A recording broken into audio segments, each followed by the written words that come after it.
Good morning, dear students. Today is Thursday. It's English time with Ma'am Rizky.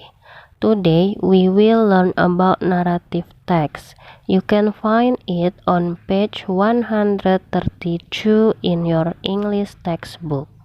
Kesempatan ini kita akan mempelajari tentang definisi, jenis, tujuan, struktur teks, dan unsur kebahasaan dari teks naratif. Definition of narrative text atau definisi teks naratif adalah suatu bentuk teks yang lisan ataupun tulisan menceritakan sebuah cerita dari satu karakter atau lebih yang menghadapi situasi tertentu. Kinds of narrative text atau jenis teks naratif antara lain legend atau legenda, fable atau fable, fairy tale atau cerita peri, folk tale atau dongeng, short story atau cerpen, real life drama atau drama kehidupan, klasik atau cerita klasik atau lawas, fantasy atau cerita fantasi, adventure atau cerita petualangan, science cerita pengetahuan, fiction cerita fiksi, myth atau mitos, dan mystery cerita misteri.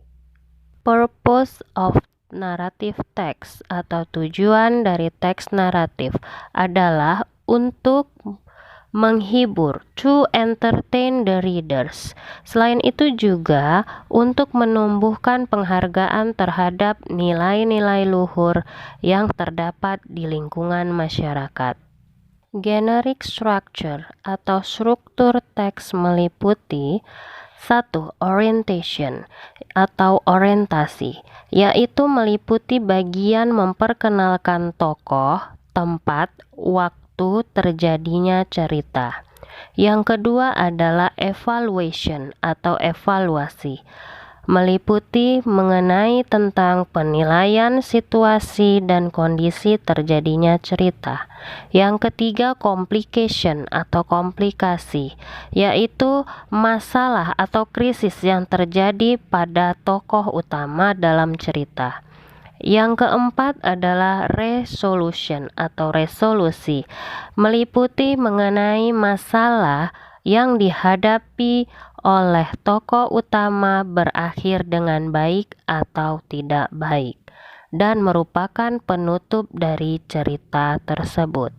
Bagian yang kelima adalah reorientation atau reorientasi, berisi tentang alasan atau komentar umum tentang cerita tersebut. Language feature atau unsur kebahasaan dalam teks naratif antara lain 1. Menggunakan tata bahasa bentuk simple past tense atau past continuous tense. Yang kedua, menggunakan kalimat langsung dan tidak langsung. Yang ketiga, menggunakan kosakata benda atau tindakan yang terdapat dalam kehidupan tokoh dalam cerita. Yang keempat, menggunakan adverb penghubung waktu seperti first, then, after, before, finally, dan sebagainya. Yang kelima, menggunakan adverb dan frase prepositional penunjuk waktu seperti a long time ago, one day, pada suatu hari, dan sebagainya. Yang keenam, menggunakan nominal, singular, dan plural secara tepat.